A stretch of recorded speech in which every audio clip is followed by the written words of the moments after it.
It is impossible for a human being to try and control thought and emotion. Welcome to Creating Wellness Moments, the podcast where we dive into the depths of the human psyche, self-discovery, and personal growth. I'm Calvin Wong, your host and fellow explorer on this journey towards mental well-being. Join me as we uncover inspiring stories, expert insights, and practical tips to cultivate a healthier and happier life. Get ready to embark on a transformative experience, one episode at a time. Let's create wellness moments together. Hello and welcome to another episode of Creating Wellness Moments. Today we have the honor of having James Abraham, the CEO and founder of MindRight Asia. James is also a counselor, psychologist, and speaker. And MindRight helps to create a work-life integration that better encapsulates the day-to-day lives of working professionals through their unique P.E.W.S approach. And MindRight Asia has just been awarded one of the top 20 HR startups of 2023 from Tech HR. So congratulations, James, and thanks for coming on the show today to talk about stress management. I appreciate you, Kelvin. Thanks for the nice little plug there. My pleasure. Yeah, are you able to just share a little bit about your journey and what kind of led to this whole movement with MindRight Asia? Yeah. So I started off as a profiler in Australia, and I had projects across Australia, Tanzania, and Egypt. And I did that while after I finished my studies in Australia, and then the visa ran out and I came back to Singapore. I read a job description poorly, and that's how I ended up as a headhunter. But I loved what I was doing because, I always wanted to be in a position where I could help as many people as I could. And I felt like that was a role that allowed me to do so. So did that for a couple of years, had an amazing time with RGF and my ex-boss, James Miles. But then I kind of felt like I needed to do something more, going through the pandemic and watching, people around me. I just kind of felt like I needed to do something more. And that's sort of what led me to put the groundwork down for MindRight Asia. Yeah, excellent. Thanks for taking the bigger step and making a bigger impact in the world here. And as you know, stress is quite a universal experience, and it's quite different for everyone. How do we kind of see the common signs and symptoms that we should be aware of? I think, rather than look at those signs and symptoms, I find that understanding stress is probably the best approach, because it simply put, stress is an external pressure causing internal changes. And not all stress is bad, but there are three types of stresses that we should understand. There's acute stress, acute episodic stress, and chronic stress, right? And the signs and symptoms that come from acute stress will mirror those in acute episodic stress. And I think maybe it'll multiply a little bit more with chronic stress. But essentially, it could be things like not sleeping right. It could be not engaging. You know what I mean? And oftentimes those symptoms will get confused with anxiety as well, which can lead to you wondering if you have one or the other. And so I think in trying to identify the signs and symptoms of stress, a better approach to that may be to understand if you have first stress or anxiety, because stress is a very external thing. Anxiety is extremely internal. So if you know it's external, then you can manage it better, right? And so rather than looking out for simple signs and symptoms, I encourage people to recognize if it's a stressor or it's something that's causing anxiety. Gotcha. It's quite funny, isn't it? You talked a little bit about how not sleeping well or not eating right, and that also has a role in how we feel as a whole. So if you don't eat right, you could also cause some of these stressors. Yeah, absolutely. If you're not having a good diet and even not enough exercise or too much work, it's really nuanced in just how your body will react to these types of changes. Yeah, of course. Are you able to speak a little bit on the approach that you have with the P.E.W.S. Approach from MindRight? Oh, yeah, yeah. So I developed this thing called Personal Empowerment and Wellbeing Session, or PEWS, P-E-W-S. And so what we do is we do a combination of counseling and coaching using a form of therapy called SFBT, Solution Focused Brief Therapy. And so what that entails is not every form of therapy is we're not going to want to go back to relook at our childhood, if you will, right? What are the stress, what happened where our mom didn't hug us enough or our dad didn't say well done enough? I mean, they were trying to figure out how to live in a world that they lived in, right? And so not all of us necessarily want to go relive that because we may have found coping mechanisms already to deal with that. And so our model of therapy means that um, I think, as you mentioned in the introduction, we recognize work-life integration rather than exploring work-life balance. I don't believe work-life balance exists here in Asia. So we find a way to make work a part of life because you spend a third of your life at work anyway. And so why would you try and separate that completely? I mean, our culture doesn't allow for that. And when I say our culture, I mean, it's not just Singapore. Across Asia, you're not going to find a culture that properly distinguishes those two. So find a way to create healthy boundaries, empowering you with tools and skill sets of individuals who uh, maybe struggle a little bit more in terms of creating that healthy boundary and recognizing like, hey, this is the part that I need to step back a little bit so that I can come back at 100%, because that's all that is. It's just chipping away. So our model of approach really just doesn't necessarily rely on us going back all the way to childhood. It's more about creating an anchor in your present and giving you back the power that you feel like you may have lost. And that also means you just don't need to come see us for a very long extended period.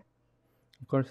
Yeah, it's more about looking ahead and see what you could do for the future, and also finding the joy in the work that you do, right?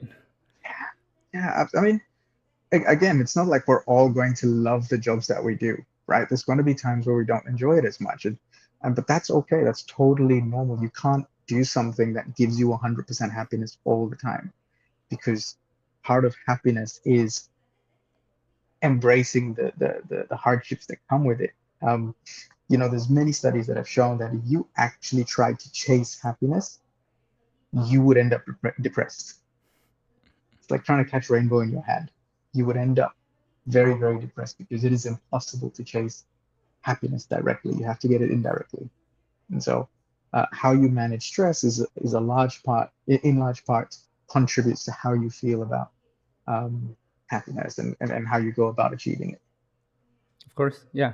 I would say I would give you firsthand experience. I was one of those people who tried to chase happiness before, and I did end up depressed. So Oh my that's God, I'm sorry to hear that. well, it's definitely a lived experience, and I could uh, essentially say that yeah, it's true that if you do try to chase happiness, you'll end up depressed, and we should have a more integrated life with all the work that we do, not only in the personal but in our professional life as well.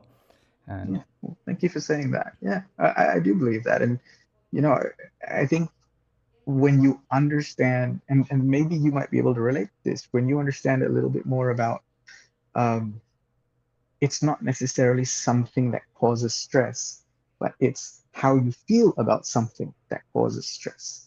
Because your family could be a stressor, your colleagues, your boss, your partner, your children, chores around the house. It could be any one of these little things that causes stress and then improves your happiness. But it's it's how you feel about those things that will determine whether you're too stressed or you're more unhappy than others. And so I often, find that when people um, try and share what makes them unhappy and then they transfer that version of unhappiness to another person, it may not be as relatable because it isn't about the experience. It isn't about the situation. It's about your personal experience of that situation that can cause stress, that can decrease the level of happiness you might experience. Yeah, absolutely. That's so true. Um, so in that kind of context, what would you say how could people get out of the box of their own lived experience and see from more of a objective point of view? Well, I think one solution obviously is see a therapist. And that's why I really appreciate the kind of work that you're doing, because it's a really normal thing to have a family doctor, to have a personal doctor and that sort of thing, but we're not really in the culture of having a good therapist. So yeah, on one hand, it is having a good therapist, and good is very subjective, because it's going to be a very individual experience. But there are things you can look out for, and the first and most important thing is chemistry and not having a sense of reliance on a therapist. So and there's two ways I always advise people to look at it. Yeah, when you get to a stage where you feel better, or you feel like you might feel better, ask yourself, do I need to see go back and see a therapist because I miss talking to that person? Or do I need to go and see that therapist because I don't think I can make it without that person? I think when you ask yourself those two questions, you'll know for yourself if you feel empowered or not, because one answer is an empowering answer, like, oh no, I'm good, I just miss talking to that person. And the other one is, I don't think I can make it through the week if I don't see that person. And so there's that dependency, and that's extremely unhealthy. But there's also, and I think you've shared this in previous episodes, mindfulness techniques.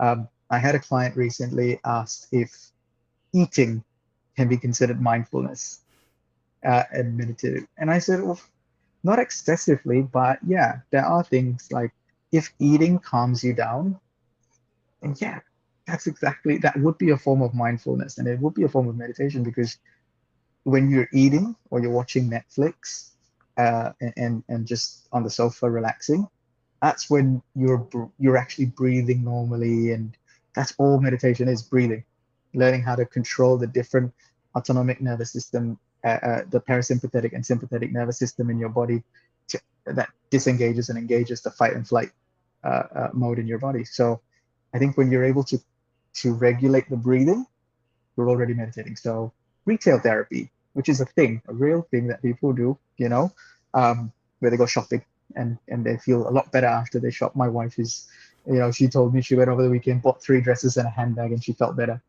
I said, yeah, cool, because that helps you relax. And so, if you don't have detrimental behaviors, or behaviors that, especially in excess, can really cause a lot of detriment to you and your loved ones, those are all things that can help mediate and help you regulate your stress a lot better.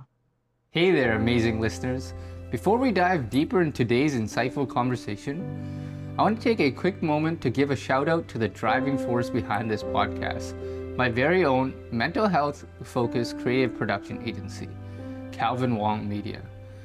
As you know, creating wellness moments is all about exploring the depths of the human psyche and fostering personal growth.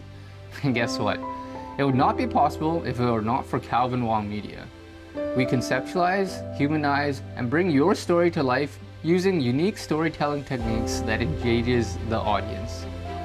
So, the next time you're inspired by an episode or find yourself engaged in a thought-provoking conversation here, remember, that's the result of the support of Calvin Wong Media and its lovely kinds. If you're looking to amplify your message, tell your story with authenticity, and connect with your audience on a deeper level, reach out to us at calvinwongmedia.com. Now back to the conversation on creating wellness moments. Yeah, I'm really glad that you brought up 2 points there. The first thing was the chemistry. Not many people talk about how, finding a therapist has to be the right fit, and it's not only the qualifications, but more so, can I relate to this person? And I think that's very important in order to have that ongoing relationship where you have to get personal with this individual. And that second thing where you brought up with the mindfulness and the different types of therapy, It's not most people think with mindfulness it's a lot of meditation and breathing Yeah. exercises, and it's actually a lot more than that. Where there's other ways where you're able to be aware and be conscious of the things that kind of you allow you to find joy and peace. Yeah, absolutely. I think you hit the head on you hit the nail of the head there, because mindfulness is really about observing your thoughts, not controlling. The only people who can control their thoughts and emotions are psychopaths and dead people, because it is impossible for a human being to try and control thought and emotion. But rather than control it, we observe it. We try and take a step back. And that's what awareness is. Awareness is recognizing your own thought, your own emotion towards something. And then you can make those necessary changes to improve and be better at how you deal with stuff. And that's why I said, whether it's eating or retail therapy, it's about the breathing and just observing your own thoughts and emotions towards something. And then you mentioned the chemistry. So in our world, that's called a therapeutic alliance, right? And that's where when you come in and you get this in your day-to-day life anyway, when you interact with someone and you don't know what, but there's something about that person that I don't know what it is, but I feel like I can talk to them. That I don't know what it is. That's the chemistry. And it's the other person's ability to be so open with you that and they don't try and impose themselves on you or their own philosophies and whatever, that they've got this level of openness that you feel comfortable sharing, right? Obviously it can sometimes work negatively, because then you become an emotional dumpster. Everybody just dumps all those emotions on you and then you become drained. And that's when you feel physically and mentally exhausted, when you meet certain people who just use you as that emotional dumpster. But yeah, chemistry is a really big part of finding that person, that therapist that you're comfortable with. Because again, those therapists are trained. We've got supervision, regular supervision, which means we don't try and hold on to a lot of that emotion. We process it in a very healthy way, get rid of it, and then it allows you to keep coming back to us to help yourself build strength. Um, and coping mechanisms, if you will. So it's like going to the gym. The more you go to the gym, the better the weights you carry. That's the same thing. We're just training your brain, certain parts of your brain, to get stronger in coping with certain challenges that you struggled with previously. Yeah. It's funny you mentioned that from the client's perspective, but not only from them, the mental health professional therapists will actually build up their own personal resilience from these experiences, as you Yeah, mentioned that people will potentially dump on you. yeah, absolutely, absolutely. It is a thing, and that's why, if you go and see a therapist and you wanted to make sure, right, that you've got a good therapist, just ask the therapist, how regular do you have supervision? And a really good therapist will just show you their calendar and go, yep, every week. And then a bang average therapist will go, oh yeah, once in a while. I think when I'm very experienced, I don't need as much. And that's not true. All of us, and no matter how senior you are, you 1000% need supervision, because it allows the therapist to offload all of the things that we've heard in the week in a very healthy manner and talk about it and just allow it all to pass rather than hoarding it, because again, we're using up our own emotional bank and then we're going to be full very quickly. And so when you come and see us, all we're hearing is stuff about ourselves then. And so that's why supervision for therapists are extremely important. I'm really glad you mentioned that with the even the senior professionals also need to seek the supervision. If we use the Absolutely. example with gym again, you don't just get a six pack and not work out again. Yeah, that's a great analogy. Yeah, you got to keep working at it. You got to keep training, and to follow up on that, when you get the six pack and then you want to build the obliques, right? You want to get wings. You might call in other people to start helping you, and that's what really good therapists, psychologists have. They've got the ability to have a really good team around them, whether it's group supervision or individual supervision, and they've got supervisors that don't pretend like they have all the answers. None of us have. We've got areas that we specialize in, but there's no chance that we have all the answers, and we're human beings, so we also have biases. And a good therapist will tell you that at a certain point, I can't hear your story anymore because now it's too personal. It's impacting me in a negative way, and I can't hear what you have to say anymore because I think it's about me. And then they'll do a healthy referral to someone else who can take on that. I didn't know that. It's amazing to hear that you guys are able to be cognizant enough to point someone in the right direction when things get too personal. But I did want to dive a little bit deeper into the work you do with the organizations. What does that typically look like? So as you mentioned, we're at the startup phase. So uh, the key thing, we're still an EAP, an employee assistance program provider. And so what that means is employees have access to mental health facilities that should be anonymous. And I think for the most part is anonymous, but it's not whether it is anonymous, it's whether people feel like it's anonymous, because it's supposed to be anonymous anyway. But one of the primary reasons people didn't use their EAPs during the pandemic, especially, was for fear that someone would find out that they used it. And oh, I don't get my promotion because I'm dealing with stress, or I don't get the extra headcount that I wanted. So MindRight's ability to guarantee anonymity for every user is probably one of the biggest selling points that we have. But the other thing that we do as well is, you mentioned earlier, is P.E.W.S, which is making sure that people don't need as many sessions with us to get back their power.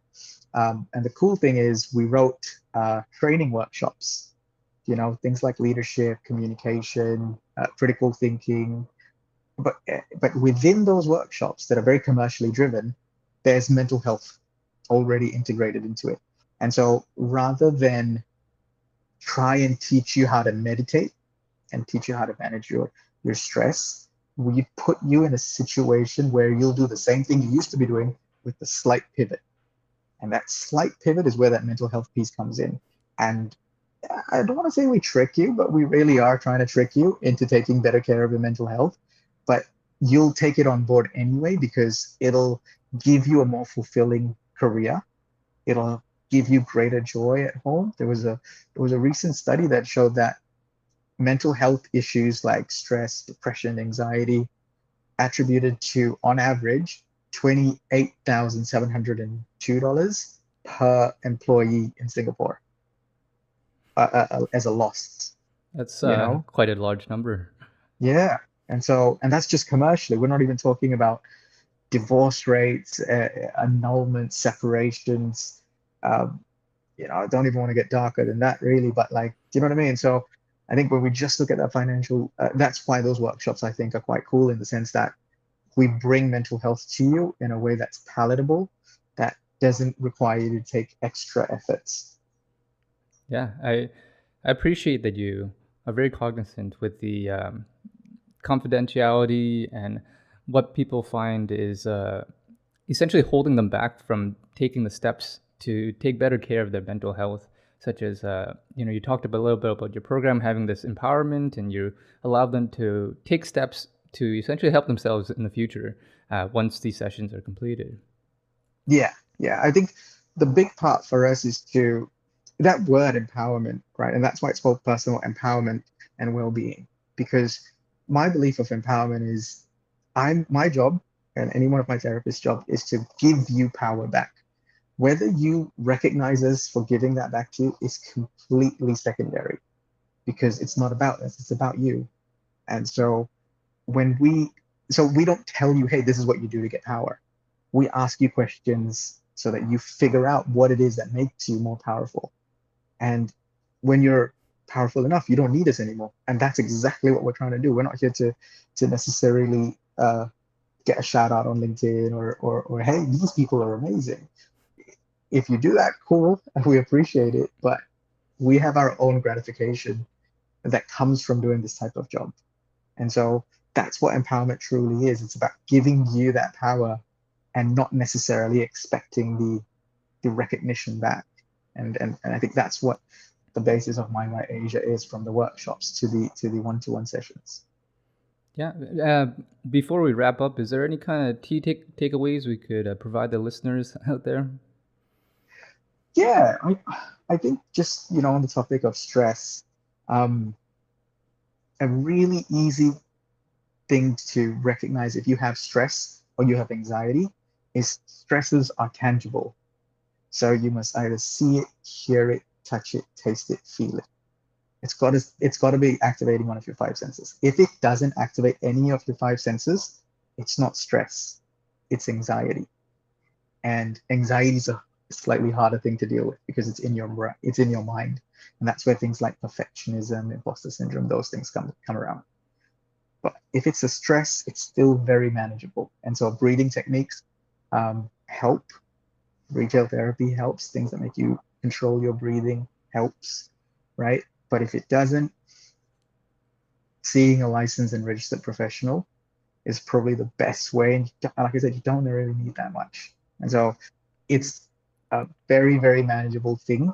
And my big, I hope people take away from listening is don't wait for stress to become chronic, because and chronic stress is when you don't feel any stress and you feel weird, and then you self-sabotage almost because I'm so free, I don't know what to do with my life, and then you go find a problem because you suddenly don't. And that's what chronic stress is, where you don't feel the pressure of everything around you, and then you'll self-sabotage. So I hope people, pay a little bit more attention to the things that cause them that kind of stress, and deal with it in a healthy way. Yeah, thank you so much, James. If people wanted to get in touch with MindRight Asia, how can they stay connected or learn more about your work here? So you can visit our website, www.mindright.asia. There's a free stress test there that they can use as well, that gives them information on what their stress scores mean towards them and what they can do about it. We're also on Instagram at MindRight Asia. We're on TikTok, but not so active as much on TikTok. But those are probably the best mediums: Instagram and the website MindRight Asia, the MindRight.asia. Thank you so much, James. Yeah, I'll be sure Yeah, to put all the links down below, and appreciate let's that. let's create more wellness moments together. I appreciate you, Kelvin. Thank you so much. Thanks, James.